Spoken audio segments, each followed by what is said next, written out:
कल के क्लास से हम आज की क्लास को आगे बढ़ाते हैं और उसमें जो आपका ग्राम स्टेनिंग था उस पे बात कर रहे थे कल। तो बीच में जो है ना वो आपका इंस्ट्रक्शन इंस्ट्रक्शन आ गया था। इंस्ट्रक्शन के कारण जो है ना वो कट गया था नेट के प्रॉब्लम के कारण। तो आज उस पर आगे बात बढ़ाते हैं। अगर अगर हम आगे बढ़े तो ग्राम स्टेनिंग है क्या, तो हम कल भी बताए थे, उस बात को दोबारा थोड़ा सा री करना चाहेंगे। ग्राम स्टेनिंग जो है वो हांस क्रिस्टियन ग्राम के द्वारा बैक्टीरिया के को देखने के लिए रंगने की एक प्रक्रिया थी। उन्होंने क्या किया, क्रिस्टल वायलेट स्टेन को लिया और उसको बैक्टीरिया पर डालकर देखा। उसके बाद उसको कोई ऑर्गेनिक सॉल्वेंट से धोया या साफ किया। अब तो इससे उनको दो प्रकार के बैक्टीरिया प्राप्त हुए। एक बैक्टीरिया जो स्टेन को रखे हुए रह जाता था उसको बोलते हैं ग्राम पॉजिटिव बैक्टीरिया। आप देख रहे होंगे ये जो बैक्टीरिया है इसको जब रंगे हैं वायलेट कलर से, क्रिस्टल वायलेट से, तो ये वायलेट नजर आ रहा है। लेकिन जस्ट इसके नीचे वाला जो बैक्टीरिया ये आपको नजर आ रहा है वो आपका व्हाइट हो गया, मतलब अपना पूर्व का रंग जो है ना उसको पकड़ लिया है। इसके कारण इसको जो कि आपका रंगने के बावजूद धोने पर, बास आउट करने पर ऑर्गेनिक सॉल्वेंट से अपने कलर को लूज कर देता है, उसको कहा गया ग्राम निगेटिव बैक्टीरिया या सेल। और जो लूज नहीं करता है, उस कलर को रखता है, ग्राम स्टेन के रंग को रखता रहा है, उसको कहते हैं ग्राम पॉजिटिव सेल या ग्राम पॉजिटिव बैक्टीरिया। तो इसको देने वाले कौन थे इस तरीका को? हांस क्रिस्टियन ग्राम। अब ये किया कैसे जाता है, तो इसमें हम आगे बढ़ते हैं। इसमें जो है सबसे पहले जिस स्पेसिमेन के बैक्टीरिया को हमको देखना होता है, उस स्पेसिमेन के बैक्टीरिया या स्पेसिमेन को हम स्लाइड पर लेते हैं। कल आपको बताए थे स्लाइड शीशा का एक पतला सा और छोटा सा जो है ना टुकड़ा जैसा होता है जिसपे हम ऑब्जेक्ट को देखते हैं माइक्रोस्कोप वगैरह में। दोनों दोनों तरफ देखो, दोनों तरफ जो है ना एक एक स्लाइड लिए हैं और दोनों पर स्पेसिमेन डाल दिए हैं। अब स्पेसिमेन में आप कर्ड ले सकते हो, दही, या फिर कोई वैसे जो है ना मटेरियल ले सकते हो जिसमें आपको आइडिया लगे कि ना इसमें बैक्टीरिया होगा। नाली का पानी वगैरह भी लिया जा सकता है, लेकिन कर्ड जो है ना सामान्य रूप से आपका प्रयोगशाला में यूज होता है, उपयोग किया जाता है बैक्टीरिया को देखने के लिए ज्यादा। दोनों स्पेसिमेन में एक में आप ग्राम पॉजिटिव, एक में ग्राम निगेटिव, जैसा आपको मालूम हो आप ले सकते हो, या नहीं तो फिर बैक्टीरिया सिंपल ले सकते हो। अब जो कि आपका उस स्पेसिमेन में है, तो हम बैक्टीरिया रियली में लिए नहीं है, हम स्पेसिमेन को लिए हैं, कर्ड लिए या किसी और चीज को लिए, और उसको इस पे डालने के बाद, ये जो आपका स्लाइड है उस पे डालने के बाद थोड़ा गर्म कर देते हैं। हाँ, गर्म करने से क्या होता है कि वो आपका उस पे चिपक जाता है। किस पे? स्पेसिमेन जो है ना आपके स्लाइड पर चिपक जाता है। अगर नहीं गर्म करेंगे तो क्या होगा, वो आपका ऊपर में ऐसे ही पड़ा रहेगा, थोड़ा सा भी पानी वगैरह डालेंगे तो वो आपका वहां से हट जाएगा। तो उसको ये पकड़ने के लिए कि वो स्लाइड पर चिपका हुआ रहे, ताकि हम बैक्टीरिया को वहां पर देख सके, स्पेसिमेन को हम लोग थोड़ा गर्म करते हैं नीचे से। स्लाइड के नीचे थोड़ा सा जो है ना हम लोग बर्नर लगा देते हैं और इसको घुमाते हुए गर्म करते हैं, हल्का सा करते हैं, जिससे ये क्या होता है जल्दी से सूख जाता है और चिपक जाता है उस पे। इस घटना को कहते हैं हम फिक्सेशन, या इस क्रिया को कहते हैं fixation of specimen on slide. तो इसमें हम सबसे पहले क्या किए, स्पेसिमेन को जिसमें कि आपका बैक्टीरिया था उसको इस पर फिक्स कर दिए स्लाइड पे। अब आगे का देखते हैं प्रक्रिया, थर्ड जो स्टेप है उसमें क्या करते हैं। रियली में कहो तो ये सेकेंड स्टेप ही है। इसमें क्या करेंगे, अब हम क्रिस्टल वायलेट को डाल देंगे किस पर? उस स्पेसिमेन पर जो कि आपका फिक्स किया हुआ था स्लाइड पे। दोनों स्लाइड में देखिए आपका ड्रॉपर से हम क्रिस्टल वायलेट का कुछ ड्रॉप्स, 3-4 ड्रॉप्स जो है ना उस पर डाल दिए हैं। अब जब 3-4 ड्रॉप्स क्रिस्टल वायलेट को डाल दिए और इसको 1 मिनट के लिए छोड़ दीजिए, स्पेसिमेन को ड्रॉपर हटा के रख दिए और आपका जो है ना दोनों स्लाइड को अपना थोड़ा देर के लिए स्थिर छोड़ दीजिए, 1-8 मिनट के लिए। उसके बाद फिर आगे बढ़ते हैं, थर्ड स्टेप में आते हैं। थर्ड स्टेप में क्या करना है, इसको जो है ना डिस्टिल वाटर से, जो कि आपके बास बोतल में भरा हुआ है, उसको देखिए दबाइएगा ना तो ऊपर से वो गिरेगा उस पर। उसको डालकर इसको धो देते हैं। किसको धो देते हैं? वो जो आपका हम डाले थे क्रिस्टल वायलेट स्पेसिमेन पे, उसको धोते हैं। जब धोते हैं तो जो एक्स्ट्रा आपका फैला हुआ था, देखिए शीशा पर इधर उधर फैला हुआ है साइड में, वो सब हट जाएगा। साइड में जो है ना वो सब फैला हुआ है, वो सब हट जाएगा, और जो स्पेसिमेन है केवल उसी पर बच जाएगा, ये चिपका हुआ कौन? Crystal violet stain. अब नेक्स्ट स्टेप में आते हैं। धोने के बाद अब इस पर हम आयोडीन सॉल्यूशन डालते हैं।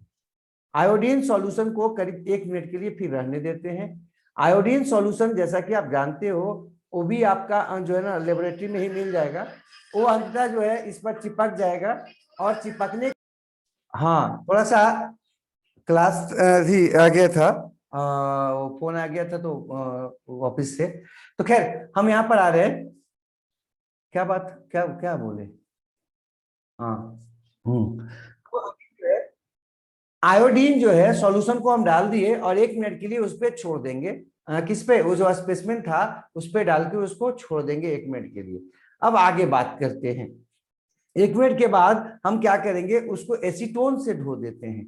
रियली में ये जो आपका आयोडीन है ना, वो ठीक से उसको चिपकने में मदद करता है। वो जो हम डाले हुए थे उस पर, आपका पीछे के क्लास में आइए, अभी हम क्रिस्टल वायलेट डाले थे उस पर, किस पर? स्पेसिमेन पे। तो क्रिस्टल वायलेट को वो क्या करता है, चिपकने में मदद करता है।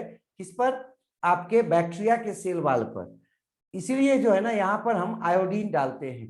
तो आयोडीन का काम यही है कि जो आपका स्पेसिमेन में बैक्टीरिया था, उस बैक्टीरिया को वो चिपकने में, बैक्टीरिया पर उस कलर को चिपकने में मदद करेगा आयोडीन क्रिस्टल वायलेट पे को। ठीक है, अब आगे बढ़ जाते हैं। नेक्स्ट जो हम बढ़ते हैं उसमें हम आते हैं, अब उसको हम एसीटोन से वाश करते हैं। हाँ, ये है आपका 5th स्टेप। अब क्या करेंगे, ड्रॉपर से हम एसीटोन लेंगे और उसको देखिए हम डाल रहे हैं उस पर स्पेसिमेन पे, जिस पर आयोडीन डालकर ऑलरेडी फिक्स कर चुके थे कलर को। देखो स्पेसिमेन को फिक्स करना है तो थोड़ा गर्म कर देंगे तो स्पेसिमेन क्या हो जाएगा, फिक्स हो जाएगा आपका किस पे, उस स्लाइड पे। लेकिन अगर कलर को फिक्स करना है तो हमको क्या करना पड़ेगा, थोड़ा आयोडीन डालना पड़ेगा, और आयोडीन क्या करता है, वो फिक्सेशन में मदद करता है।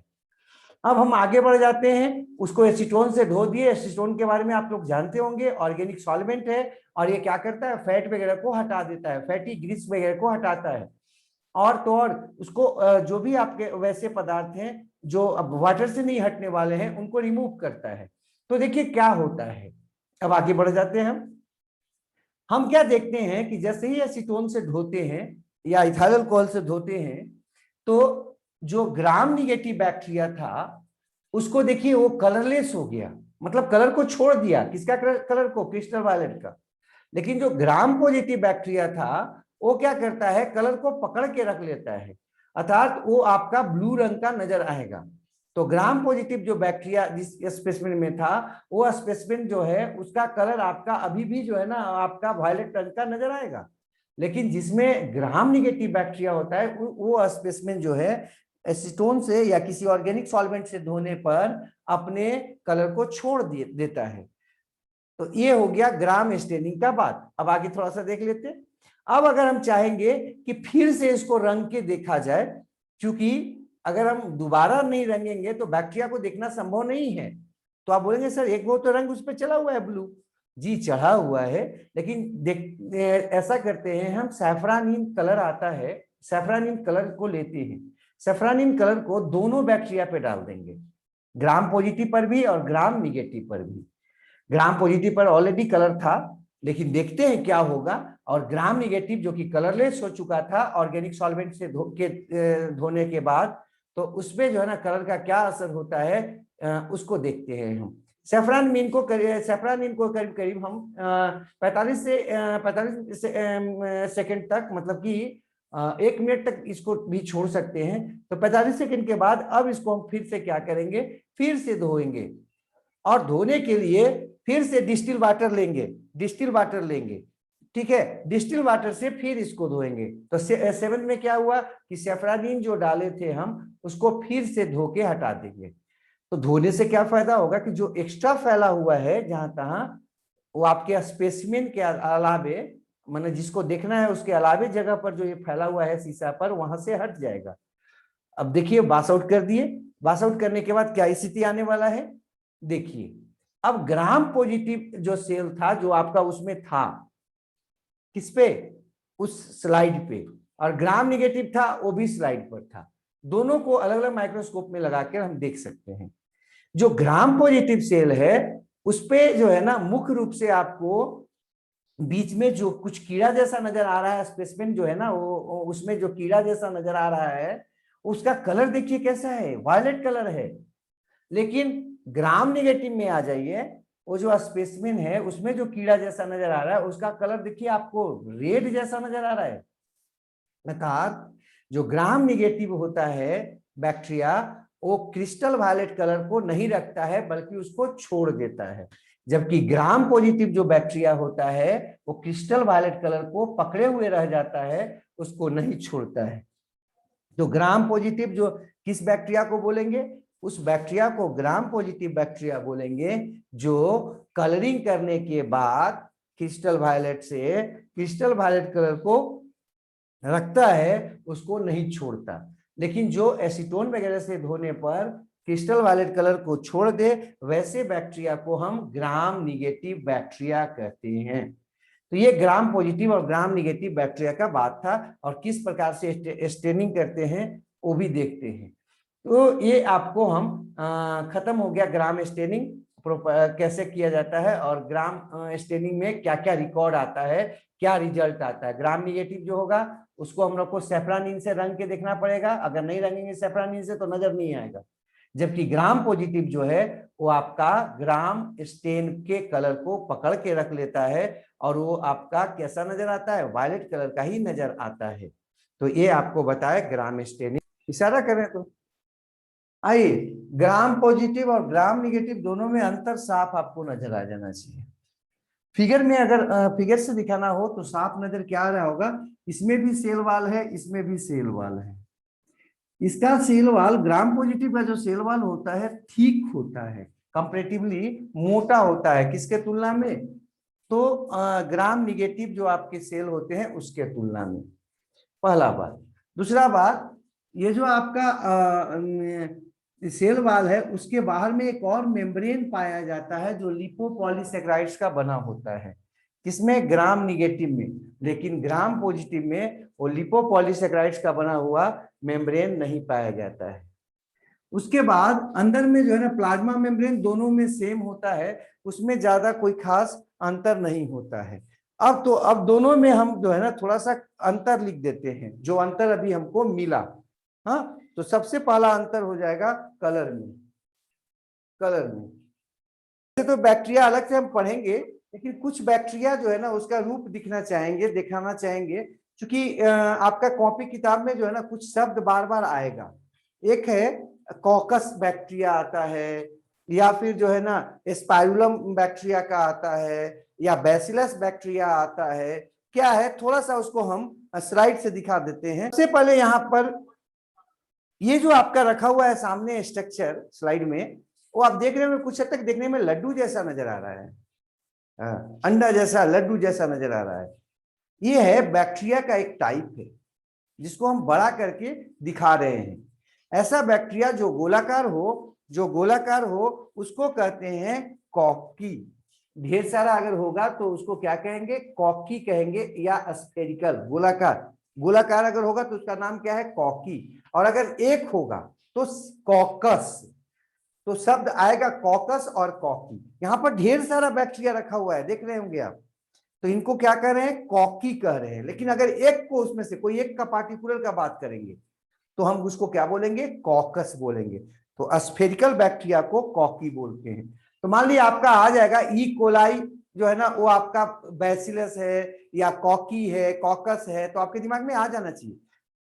कोई भी बैक्टीरिया के बारे में अगर बोला जाएगा कि कॉकस है तो आपके दिमाग में क्या आना चाहिए कि वो कैसा बैक्टीरिया है, स्फेरिकल शेप का है, गोलाकार है, अंडाकार भी बोल सकते हो, ज्यादा अच्छा रहेगा कि वो जो है ना कुछ हद तक लड्डू जैसा है, तो उसको बोलेंगे हम कॉकस बैक्टीरिया सिंगल को। और अगर ढेर सारा है तो कॉकी। नेक्स्ट बोलते हैं, नेक्स्ट आगे बढ़ते हैं। देखो शेप ऑफ बैक्टीरिया में अगर बैक्टीरिया जो है ना वो इलोंगेटेड है, रॉड जैसा है, ये आप देख रहे होंगे रॉड जैसा है, हाँ, और ऊपर बढ़ाओ यार, हाँ, तो इसको बोलेंगे हम बैसिलिस, बैसिली बैक्टीरिया या बैसिलस, एक को देखेंगे तो बैसिलस, अगर ढेर सारा यहाँ पर आप देख रहे होंगे समूह जैसा है तो इसको बोलेंगे बैसिली। तो इलोंगेटेड बैक्टीरिया अगर होगा, रॉड जैसा बैक्टीरिया अगर होगा तो उसको बोलेंगे बैसिली। तो ध्यान रखिएगा, आपको कहीं कहीं पे लिखा हुआ मिलेगा कि बैसिलस बैक्टीरिया है, तो इसका मतलब बैक्टीरिया कैसा था, इलोंगेटेड। वो देख लीजिए, देखने में कुछ हद तक आपको खीरा जैसा लग रहा होगा क्योंकि बड़ा करके दिखा रहे, लेकिन ऐसे तो काफी माइन्यूट होता है, वो माइक्रोस्कोपिक है ना। तो वो इलोंगेटेड अगर बैक्टीरिया कहीं पर है तो बैसिलस बैक्टीरिया हो जाएगा, और गोलाकार अगर था तो कॉकस बैक्टीरिया। नेक्स्ट आगे बढ़ते फिर। अब ये देख रहे होंगे आप, ये भी एक तरह का बैक्टीरिया है सब। देखिए इसमें कई है, हम एक को यहाँ पर दिखा रहे हैं, लेकिन देखिए कई स्प्रिंग जैसा है, घुमावदार है। अगर स्प्रिंग जैसा घुमावदार होगा तो उसको हम लोग स्पाइरल बैक्टीरिया बोलते हैं या स्पाइरुलम कहते हैं, स्पाइरुलम बैक्टीरिया। ठीक है, नेक्स्ट आगे बढ़ते हैं हम। वैसा बैक्टीरिया जो आपका अलग अलग और भी शेप के कई हो सकते हैं, स्टार शेप के हो सकते हैं, स्क्वायर हो सकते हैं। फिलामेंटस बैक्टीरिया लिखा हुआ मिलेगा आपको, मतलब धागा जैसा है, शीथ कवर्ड वो है, स्पिंडल शेप्ड है ना, स्पिंडल जैसा है, देखिए ऊपर में स्पिंडल शेप्ड है। कुछ जो है ना आपका स्टॉक जैसा है, इस तरह का बैक्टीरिया भी मिलता है, स्क्वायर शेप भी बैक्टीरिया मिलता है। तो ये कुछ बैक्टीरिया का आपका शेप दिखाना चाह रहे थे हम। नेक्स्ट और है, देख लीजिए कुछ, ये तो आपका जो है ना बैक्टीरिया का जो है ना वो फिगर था जो आपको हम दिखा चुके हैं। तो अब ये बैक्टीरिया का शेप यहाँ पर कुछ का आपको दिखा दिए, और खास करके बैसिलस और कॉकस ये दिमाग में रखिएगा, ये दोनों कॉमन है, सबसे ज्यादा बैसिलस फिर कॉकस। बैसिलस बार बार आएगा, इकोलाई पढ़ोगे तो वहां भी आएगा कि ये बैसिलस बैक्टीरिया है। तो बैसिलस का मतलब रॉड शेप है, शेप उसका कैसा है, रॉड लाइक है। अब हम आगे बढ़ जाते हैं। सबसे पहले हम यूकैरियोटिक सेल्स पे कुछ बात कर ले।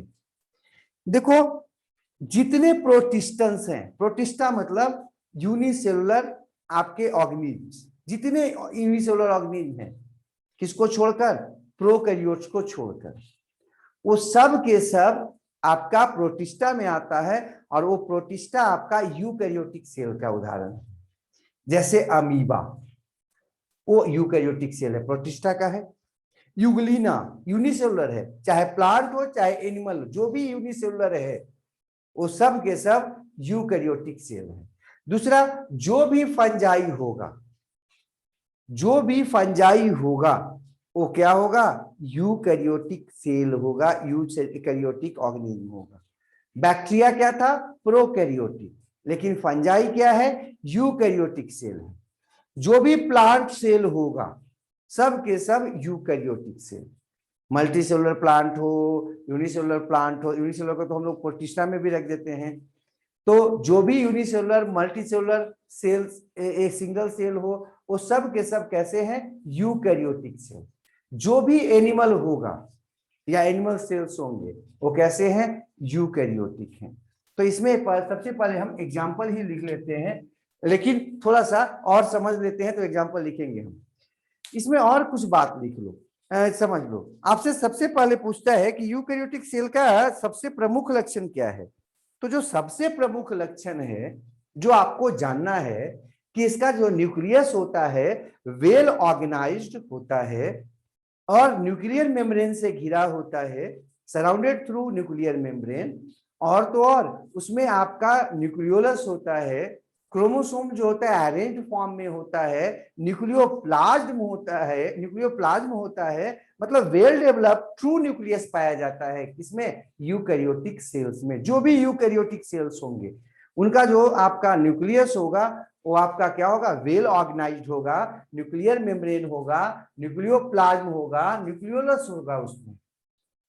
दूसरा पॉइंट में, इसमें जो सेल ऑर्गेनेल्स होंगे वो मेम्ब्रेन बाउंडेड होंगे, मतलब इसमें membrane bounded cell organelles present होते हैं। तीसरा बात अगर हम करें तो इसमें जो है ना आपका क्या होता है, कंपार्टमेंट एक से ज्यादा हो गया। प्रोकैरियोट्स में हम क्या देखे थे, केवल एक कंपार्टमेंट था, जबकि यहां पर 2-3 कंपार्टमेंट हो गया। एक तो आपका किससे घिरा हुआ था, 2-3 से ज्यादा कंपार्टमेंट बोल सकते हैं इसको हम। एक तो आपका सेल मेम्ब्रेन से घिरा हुआ था, दूसरा जो है ना वो सेल ऑर्गेनेल्स जो है अपना अपना कंपार्टमेंट के रूप में, अपना अपना हिस्सा के रूप में काम करेगा। न्यूक्लियस में भी आपका एक कंपार्टमेंट हो गया, तो ये इसमें जो है ना ढेर सारा कंपार्टमेंट आपका नजर आएगा। अगला अगर हम बात करें तो इसमें आपका लोकोमोटरी और साइटोप्लाज्मिक जो स्ट्रक्चर्स होता है वो अलग अलग तरह का है, वेराइटी तरह का होता है। जबकि हम अगर बैक्टीरिया का बात करें या प्रोकैरियोट्स में, तो उसमें मेनली फ्लैजिला था, सिलिया था, यही बात कर सकते हैं। और बहुत तो पीली था जो आपका ट्यूब जैसा था, जो पदार्थों को आने जाने में मदद करता है, या ब्रिस्टल जैसा आपका था स्ट्रक्चर जिसको हम फाइमरी कहते थे, जो उसको चिपकने वगैरह में मदद करता था सबस्ट्रेटम के साथ। तो यहाँ पर यूकैरियोटिक सेल के बारे में कुछ हम लिख लेते हैं। सबसे पहले आप जो बेसिक स्ट्रक्चर है वो आपको हम दिखा दिए, जो बोले थे उसको लिख दिए हैं, ये बेसिक स्ट्रक्चर्स है। लेकिन आपके दिमाग में आएगा कि क्या सारे के सारे यूकैरियोटिक सेल्स एक जैसे होते हैं क्या? आप याद करो, प्रोकैरियोटिक सेल में बताए थे कि प्रोकैरियोटिक सेल में सेल वॉल पाया जाता है, लेकिन उसमें एक अपवाद था, एक एक्सेप्शन था, जिसका नाम था माइकोप्लाज्मा समूह, जो ग्रुप है। माइकोप्लाज्मा जो था, जिसको पीपीएलओ भी बोल रहे थे, सबसे स्मॉलेस्ट सेल था, उसमें सेल वॉल नहीं था। लेकिन आप यूकैरियोटिक सेल में देख लो, एनिमल सेल में सेल वॉल नहीं होता है, लेकिन प्लांट सेल में सेल वॉल होता है, फंजाई में सेल वॉल होता है, और एनिमल सेल बहुत कम नहीं है, बहुत ज्यादा है संख्या में। प्लस प्लास्टिड का बात देख लीजिए, तो प्लांट सेल में प्लास्टिड होता है, एनिमल सेल में प्लास्टिड नहीं होता है, फंजाई में भी प्लास्टिड नहीं होता है। अगर हम वैक्यूल का बात कर लें, सेंट्रल वैक्यूल का, तो फंजाई में भी नहीं होता है, लेकिन एनिमल सेल में भी फंजाई वो आपका वैक्यूल नहीं होता है, लेकिन प्लांट सेल में सेंट्रल वैक्यूल पाया जाता है, सेल के बीचों बीच बड़ा सा वैक्यूल पाया जाता है। और अगर सेंट्रियोल का बात कर लो, तो सेंट्रियोल जो होता है वो आपका किसमें, प्लांट सेल में सेंट्रियोल नहीं होता है, जिसको तारकाय बोलते थे हिंदी में, वो आपका प्लांट सेल में नहीं होता है, एनिमल सेल में सेंट्रियोल होता है। और तो और आप अगर बात करें फंजाई का, तो उसमें भी सेंट्रियोल नहीं है। तो ये कुछ एक अंतर है, इसको नया तो हम एक यहाँ पर लिख देते हैं, आपके एक अथी के रूप में हो जाएगा, नोट्स के रूप में। जो अंतर अभी बोल रहे थे, उस अंतर को यहाँ पर, जो अंतर हम बोले थे उसको यहाँ पर लिख दिए हैं, उसको देख लीजिए। सेल वॉल जो है ना प्रेजेंट किसमें, प्लांट सेल में, एनिमल सेल में एब्सेंट, और फंगस सेल में present. Plastid present, absent, present. Central vacuole present, absent, absent. Minus का मतलब क्या है, एब्सेंट, ध्यान रखना है। और प्लस का मतलब प्रेजेंट। इसी तरह से सेंट्रियोल देख लीजिए, सेंट्रियोल जो है ना इसमें एब्सेंट, इसमें प्रेजेंट, इसमें एब्सेंट। तो आपको अगर कहीं पे बोल भी दिए हो गलत भी, तो क्या समझना है, प्लस माइनस जहां लिखा हुआ है, माइनस का मतलब एब्सेंट और प्लस का मतलब प्रेजेंट, ये दिमाग में रखिएगा, ठीक है। नहीं तो यहाँ पर हम लिख देते इसमें भी प्रेजेंट, तो एक एक में लिखने से हो जाएगा। चलिए नेक्स्ट आइए। प्लाज्मा मेम्ब्रेन या सेल मेम्ब्रेन, दोनों शब्द एक दूसरे के जो है ना सिनोनिम्स माने जाते हैं, मतलब दोनों का मतलब एक ही माना जाता है, लेकिन दो नाम जब है तो कुछ तो रीजन होगा। हुआ क्या कि एनिमल सेल जो होता था, एनिमल सेल में देखा जाता है ये सेल का आउटर मोस्ट लेयर है ना। एनिमल लिख लेते हैं, यहाँ पर गड़बड़ हो गया। एनिमल सेल में ये आउटर मोस्ट लेयर है, तो इसीलिए इसको हम लोग सेल मेम्ब्रेन ज्यादा बोलना पसंद करते हैं, किसमें, एनिमल सेल में। लेकिन प्लांट सेल में क्या देखा जाता है कि आउटर मोस्ट लेयर नहीं है, बल्कि सेल वॉल के अंदर का लेयर है। तो सेल वॉल के अंदर का लेयर है, इसका मतलब ये प्रोटोप्लाज्म का बाहर का लेयर है, लेकिन ये सेल वॉल का अंदर का लेयर है, इसलिए इसको लोग सेल मेम्ब्रेन के जगह पर प्लाज्मा मेम्ब्रेन कहना ज्यादा पसंद करता है, क्योंकि ये प्रोटोप्लाज्म का लेयर है, प्रोटोप्लाज्म लेयर है। अब ये किसमें पाया जाता है, जो भी आपका लिविंग ऑर्गेनिज्म होता है, देखा यही गया है कि जो भी लिविंग ऑर्गेनिज्म है, चाहे प्लांट हो, चाहे एनिमल्स हो, चाहे फंजाई हो, इवन प्रोकैरियोट्स हो, उनमें सेल मेम्ब्रेन या प्लाज्मा मेम्ब्रेन अवश्य चाहिए, वो आवश्यक है। क्यों आवश्यक है भाई, तो प्रोटोप्लाज्म का बाउंड्री वॉल होता है, वो प्रोटोप्लाज्म को बांध के रखता है, उसको बाहर निकलने से रोकता है, उसको कंट्रोल करके रखता है। इसलिए इसको माना जो भी आपका लिविंग होगा उसमें सेल मेम्ब्रेन होगा, चाहे सेल वॉल हो या न हो। ढेर सारे सेल्स हैं जिसमें सेल वॉल नहीं होता है, अभी हम लोग ने देखा, लेकिन सेल मेम्ब्रेन का होना आवश्यक है। अगर सेल मेम्ब्रेन नहीं हो तो सेल जिंदा रहेगा ही नहीं, लिविंग के फॉर्म में वो रहेगा ही नहीं। अब इसको हम ये बायोलॉजिकल मेम्ब्रेन कहते हैं। बायोलॉजिकल मेम्ब्रेन इसलिए भी कहते हैं कि ये आपका लिविंग में होता है और लिविंग जैसा काम करता है। ये सिलेक्टिवली परमिएबल होता है। सिलेक्टिवली परमिएबल का मतलब पीछे बताए थे आपको, कुछ को आवश्यकता अनुसार जाने आने देगा और आवश्यकता अगर नहीं है तो आने जाने नहीं देगा। लेकिन सेमी परमिएबल में क्या था कि वो आवश्यकता हो या ना हो कुछ को आने जाने हमेशा देगा, और मुख्यतः किसको आने जाने देता है, सॉल्वेंट को। ऐसा हम लोग पीछे देखे थे। नेक्स्ट ये करता क्या है कि सेल का जो इंटरनल मीडियम है जिसको हम प्रोटोप्लाज्म कह रहे थे, उसको घेर के रखता है, किससे, बाहर से उसको अलग करके रखता है, सेपरेट करके रखता है। मतलब इन्वायरमेंट में कुछ भी हो रहा हो, कोई भी चेंजेज हो, उसका प्रोटोप्लाज्म पर ज्यादा असर अगर नहीं पड़ता है तो उसमें प्रमुख रोल किसका होता है, आपका सेल मेम्ब्रेन या प्लाज्मा मेम्ब्रेन का होता है। और तो और ये इंटरेक्शन के लिए रिस्पॉन्सिबल होता है, आपस में सेल्स को जोड़ता है। हम इसको आगे बताएं, इसके पहले हम सेल का एक फिगर और बताना चाहेंगे ताकि आपको ये क्लियर हो जाए सेल्स में साइटोप्लाज्म, प्रोटोप्लाज्म, प्रोटोप्लास्ट वगैरह में क्या डिफरेंस है। क्योंकि अधिकांश बच्चे जो है ना पूरे सेल को पढ़ लेने के बाद भी अगर उनसे पूछो कि प्रोटोप्लाज्म क्या है, प्रोटोप्लास्ट क्या है, तो उसमें जाके वो फंस जाते हैं। तो हम थोड़ा सा आपको यहाँ पर इसको पढ़ाने के पहले हम एक सेल का स्ट्रक्चर बताना चाहेंगे, तब इसको हम पढ़ाएंगे। फिगर जो बना दे तो करना है।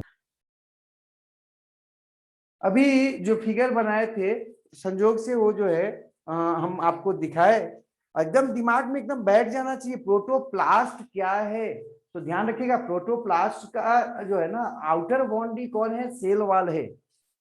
तो प्रोटोप्लास्ट जो है वो क्या है, ऑल स्ट्रक्चर और materials present outside the cell membrane even, है ना, और इनसाइड द सेल मेम्ब्रेन, लेकिन हमेशा inside the cell wall.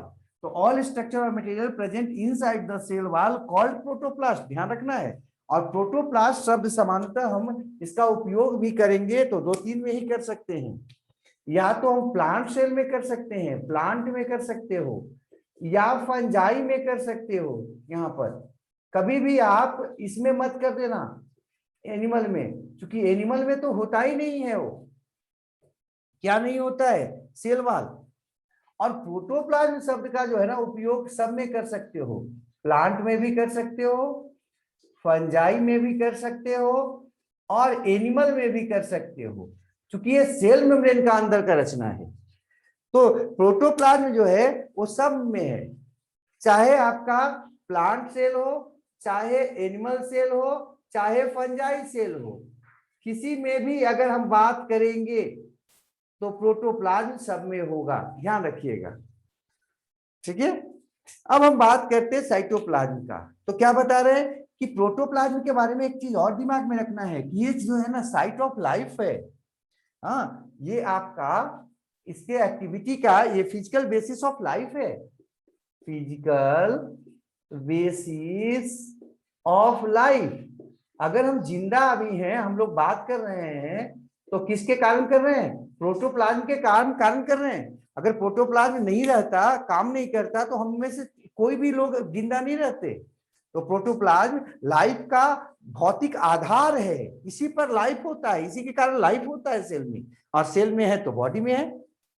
Protoplasm की एक्टिविटी को हम मेटाबॉलिज्म कहते हैं। कई बार आता है कि मेटाबॉलिज्म क्या है, तो ये भी दिमाग में आ जाना चाहिए कि इसके एक्टिविटी को, इसका जो एक्टिविटी है, एक्टिविटी जो होता है उसको हम कर देते हैं मेटाबॉलिज्म, मेटाबॉलिज्म। तो मेटाबॉलिज्म भी अगर आएगा तो दिमाग में रखना चाहिए, मेटाबॉलिज्म क्या है? ऑल एक्टिविटीज ऑफ प्रोटोप्लाज्म, और उसी के कारण लाइफ था। अब साइटोप्लाज्म का अगर हम बात करते हैं तो साइटोप्लाज्म जो है ना, वो जो प्रोटोप्लाज्म था उसमें वैक्यूल और न्यूक्लियस को छोड़ दो तो जो बचेगा उसको कहेंगे साइटोप्लाज्म। ये सेंट्रल वैक्यूल है, ध्यान रखिएगा।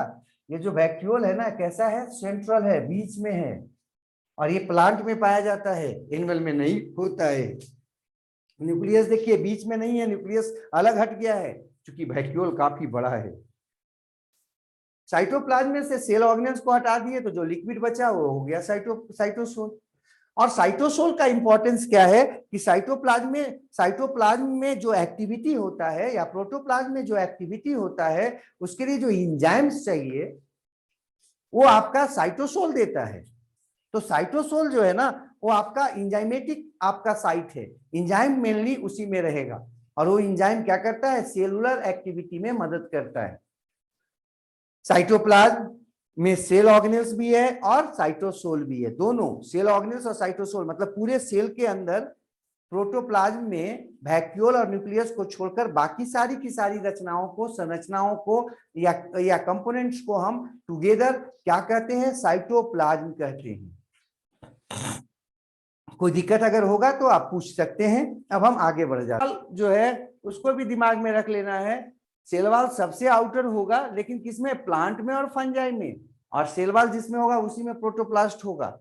सेल वॉल की संख्या अगर एक रहे, देखो यहाँ पर जो है सिंगल लेयर है, सिंगल है, तब उसको बोलेंगे थिन वॉल्ड सेल्स। और समांतर थिन वॉल्ड सेल्स आपको आएगा, एनिमल टिश्यू जब पढ़ोगे तो वहां पर थिन वॉल्ड सेल्स आएगा।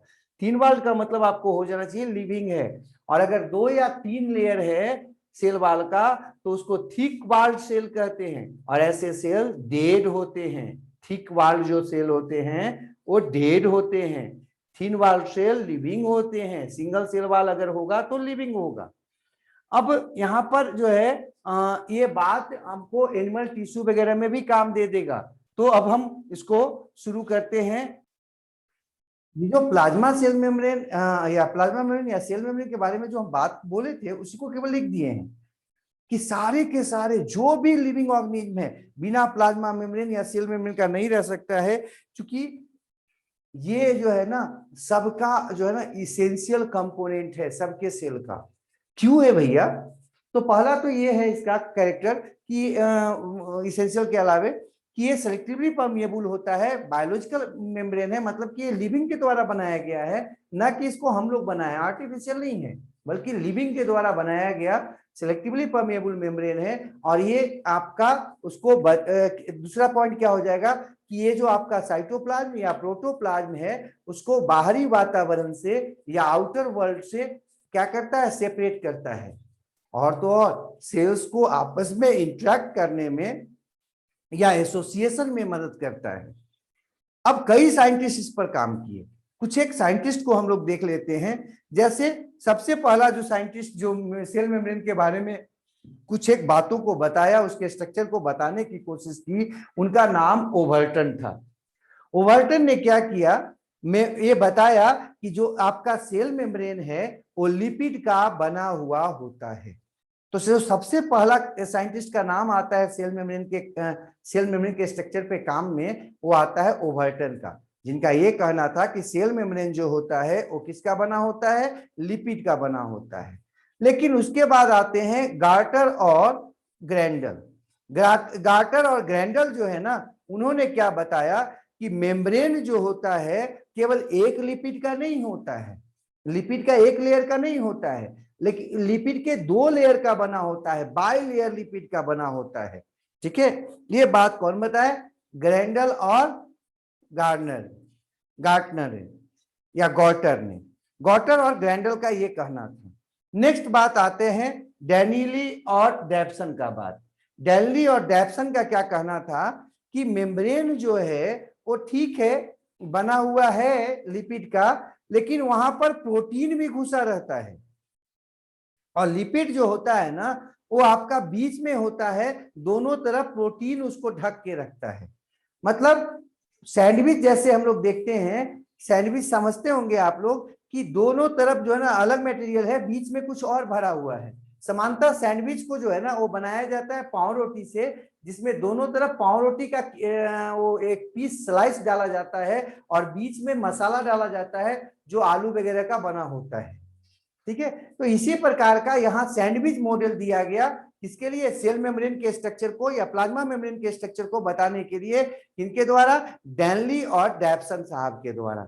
इनका कहना था कि सैंडविच जैसे होता है उसी प्रकार से दोनों तरफ, दोनों साइड में क्या होता है? प्रोटीन मॉलिक्यूल और का लेयर, प्रोटीन का लेयर, और बीच जो है ना, बीच जैसे ये कलम हो गया, बीच में लिपिड जैसा, लिपिड का लेयर।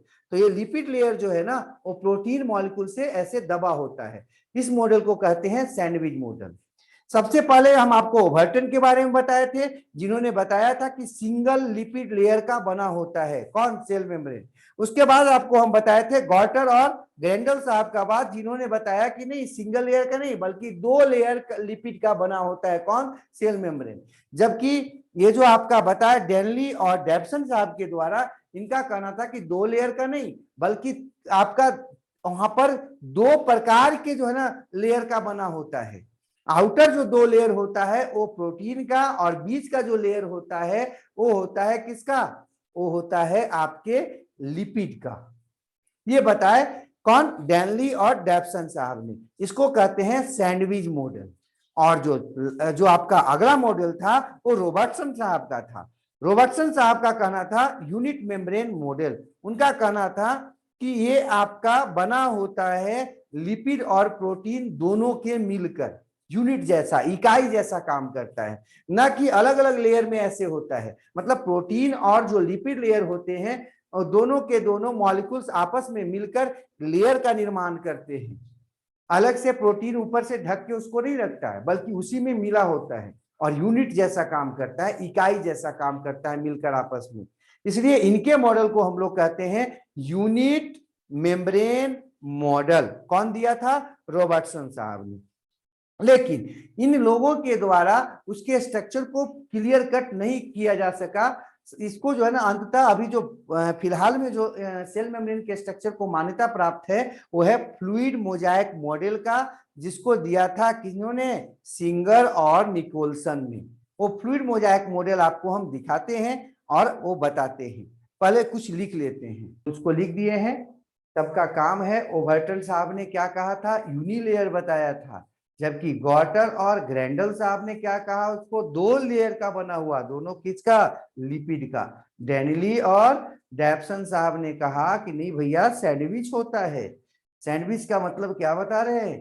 कि दोनों आपका वहां पर दबा हुआ होता है। सैंडविच में हमको लगता है ये टी नहीं ठीक है ना, सैंडविच ऐसे कर लो। सैंडविच होता है मतलब कि प्रोटीन का 2 लेयर होता है और बीच में लिपिड जो है ना उसमें दबा होता है। रॉबर्टसन साहब ने कहा कि नहीं, सब आपस में मिलकर एक यूनिट जैसा काम करता है, प्रोटीन और लिपिड मिलकर। और उसी यूनिट मेम्ब्रेन को एक्सप्लेन किया फ्लूइड मोजाइक मॉडल से थोड़ा सा 1972 में किसने? सिंगर और निकोलसन ने। तो रियली में अगर आप कहो ना तो रॉबर्टसन का ही यूनिट मेम्ब्रेन मॉडल को इन्होंने क्या किया? एक्सप्लेन किया है, उसकी व्याख्या की कैसे अरेंज होता है। उनका कहना था कि लिपिड जो होता है 2 लेयर में अरेंज होता है। ध्यान रखिएगा, 2 लेयर में ऐसे लिपिड अरेंज होता है और उसी में जहां तहां क्या होता है? प्रोटीन जो है पैच के रूप में प्रेजेंट होता है। तो ना तो उसको भी हम लिखवा देते हैं, जगह थोड़ा सा नीचे कम है, हाँ थोड़ा सा उसको भी लिखवा ही देते हैं। तो आपको फिगर दिखाते हैं जो है ना, वो जो था उसमें कहना क्या था कि आपका जो प्रोटीन होता है वो आपका स्पैच के रूप में स्कैटर्ड होता है, बिखरा होता है। किसमें बिखरा होता है? वो आपका लिपिड बाइलेयर में। लिपिड 2 लेयर में पाया जाता है बाइलेयर के रूप में, और उसमें वो स्कैटर्ड होता है, बिखरा होता है पैच के रूप में। प्लस ज्यादा अच्छा ये है कहना, आप अगर पढ़े होंगे या देखे भी होंगे, एक पिक्चर था टाइटेनिक, बहुत बढ़िया पिक्चर था, वो जो है ना ऑस्कर भी जीता और काफी फेमस हुआ। एक जहाज बनाया गया था टाइटेनिक जहाज, काफी बड़ा, विश्व का सबसे बड़ा उस समय का जहाज बनाया गया था। और लोगों ने क्या समझा कि अब जो है ना आराम से हम सी पर चल सकते हैं। वो एक तरह से चलता फिरता जो है ना शहर था। वो उसमें आपके बड़े बड़े होटल जैसे थे, हाँ रेस्टोरेंट था उसमें, और तो और स्विमिंग पूल था उसमें, क्लब हाउस था उसमें, हाँ स्टेडियम था उसमें, और ढेर सारे जो है ना उसमें कमरा था जिसमें लोग आपका घूमने के लिए विश्व टूर पर निकले थे। शायद आपको याद होगा या पढ़े होंगे या सुने होंगे उस पिक्चर के बारे में। तो हुआ क्या कि जब वो आपका सी में आगे बढ़ रहा था तो अचानक जो है ना उसको आइसबर्ग नजर आया कैप्टन को, और जब तक वो समझ पाता उससे अपने जहाज को बचा पाता, उस आइसबर्ग मतलब आइस का जो बड़ा सा चट्टान था जो कि पानी में तैर रहा था समुद्र का, उससे टकरा गया, और टकराने के कारण वो जो टाइटेनिक था वो डूब गया था। इसी पर एक कहानी आधारित है पिक्चर का। तो हम यहाँ पर वही बात कहना चाह रहे हैं कि जिस प्रकार से जो बर्फ का वो जो बड़ा बड़ा टुकड़ा तैरता रहता है सी में, समुद्र में आपका क्या बोलते हैं नॉर्दर्न ब्लॉक से आता है, मतलब कि वो जो पोलर क्षेत्र है ना उसके उससे बड़े बड़े वो चट्टान, किसके चट्टान, वो आपके बर्फ के चट्टान, वो आपके समुद्र में तैरते रहते हैं, आ जाते हैं। उन्हीं चट्टानों के जैसा जो प्रोटीन होता है ना वो आइसबर्ग जैसा उन चट्टानों के जैसा होता है, और किसमें तैरता रहता है, वो जो आपका सी है लिपिड का, मतलब वो जो समुद्र है लिपिड का जो फ्लूइड जैसा काम कर रहा है उसमें वो तैरता रहता है, कुछ हद तक वैसा ही जैसा कि वो जो बर्फ का बड़ा बड़ा टुकड़ा जो है ना वो तैरता रहता था किसमें, वो लिपिड के सॉरी वो समुद्र में, पानी के समुद्र में। वैसे ही यहाँ लिपिड के समुद्र में तैरता रहता है कौन, प्रोटीन। ठीक है, आइसबर्ग के रूप में। थोड़ा हम कुछ फिगर यहाँ पर दिखाते हैं, और चूंकि समय हो गया है तो कुछ फिगर कल दिखा। ये आपका फ्लूइड मोजाइक मॉडल का एक जो है ना थोड़ा सा हम आपको स्लाइड से दिखाना चाह रहे हैं। ये देखो फ्लूइड मोजाइक मॉडल में आप देख रहे होंगे कुछ ये लिपिड लेयर है, लिपिड लेयर है ये जो आप देख रहे हो ना, दो रंग का है, नीचे में ब्लू जैसा है, ये इसका टेल है और ये आपका हेड है। तो ये लिपिड मॉलिक्यूल है, उसमें दो पूंछ जैसा होता है टेल, और एक उसका गोल सर्कुलर होता है जिसको हम बोलते हैं हेड। हेड जो होता है वो हाइड्रोफोबिक होता है, मतलब ये आपका वाटर से को हटाता है, जबकि ये जो आपका पूंछ होता है इसका जो बीच में है दोनों तरफ से, वो आपका हाइड्रोफोबिक नहीं बल्कि हाइड्रोफिलिक होता है। तो यहाँ पर आप देख रहे होंगे, देखिए ये जो दोनों दोनों लेयर है ये लिपिड का लेयर है, ऊपर वाला लेयर और नीचे वाला, ये दोनों लिपिड लेयर है, बाई लेयर में है, और दोनों का पूंछ अंदर की तरफ और हेड जो है ना दोनों बाहर की तरफ है। ये देख रहे हैं, देखने में समुद्र जैसा नजर आ रहा है, वाटर जैसा नजर आ रहा है, किसका वाटर है, ये लिपिड बाई लेयर का। और उसी में देखिए ये आपका आइसबर्ग जैसा आपको तैरता हुआ मिल रहा है कौन, प्रोटीन मॉलिक्यूल, ये देखिए प्रोटीन मॉलिक्यूल है, ये इसमें तैर रहा है। तो ये आपको हम यहाँ पर दिखाना चाह रहे थे, फॉस्फोलिपिड बाइलेयर का बना हुआ होता है सेल मेम्ब्रेन, जिसमें कि वो जो आपका क्या बोलते प्रोटीन जो होता है वो उसमें बर्फ के टुकड़े की तरह तैरता हुआ मिलता है। थोड़ा सा और इसको हम इलेबोरेट करना चाह रहे हैं, आगे बढ़ना चाह रहे हैं। ये जो लिपिड लेयर है उस पे भी जो है ना ये आप कुछ देख रहे होंगे, ये आपका चेन है किसका, तो कार्बोहाइड्रेट का कुछ चेन है, इसके बारे में हम और आगे अलग से बताएंगे। फिलहाल यहाँ पर देख रहे होंगे आप, ये होल जैसा है, चैन जैसा है, रास्ता जैसा है। ये प्रोटीन जो मॉलिक्यूल होता है वो रियली में चैनल जैसा काम करता है, पदार्थों को आने जाने के लिए ये रास्ता देता है, और ये जो लिपिड लेयर है वो आने जाने से रोकता है। तो इसके कारण, लिपिड लेयर के कारण ये आपका क्या होता है, इम्पर्मिएबल होता है, जबकि प्रोटीन जो है ना इसको सेलेक्टिवली परमिएबल बनाता है। प्रोटीन मॉलिक्यूल इसको चैनल बना देता है इसमें जहां तहां, तो क्या हो जाता है, उससे सेलेक्टिवली परमिएबल जा आ सकता है। देखो एक लिपिड मॉलिक्यूल को हम आपको दिखा रहे हैं। लिपिड मॉलिक्यूल जो है ना, हमको लगता है बोलने में हम उल्टा बोल दिए क्या। देखो लिपिड मॉलिक्यूल जो होता है इसका जो ऊपरी जो आपका हेड देख रहे थे वो पोलर होता है, जबकि जो टेल होता है वो नॉन पोलर होता है। जो हेड होता है वो हाइड्रोफिलिक होता है, जबकि जो टेल होता है हाइड्रोफोबिक। हम उल्टा लगता है बोल दिए हैं, और इसीलिए पूंछ जो है ना दोनों का अंदर हो जाता है, क्योंकि हाइड्रोफोबिक होता है, वाटर से हेट करता है, दूर भागता है, तो दोनों एक दूसरे के विपरीत दिशा में सज जाता है।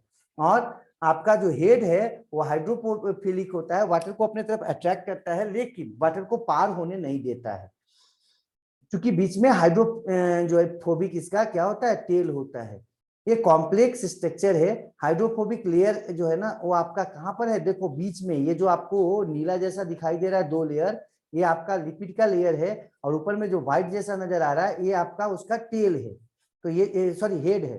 तो जो तेल का लेयर है वो हाइड्रोफोबिक होता है वाटर के लिए, जबकि जो आपका हेड रीजन है वो दोनों साइड में वो कैसा होता है, हाइड्रोफिलिक होता है। ठीक है, यहाँ पर लिख दिए हाइड्रोफिलिक लेयर होता है, देखिए है ऊपर वाला, और जो टेल वाला रीजन है वो कैसा है, हाइड्रोफोबिक है, वाटर को जाने आने नहीं देगा, ध्यान रखिएगा।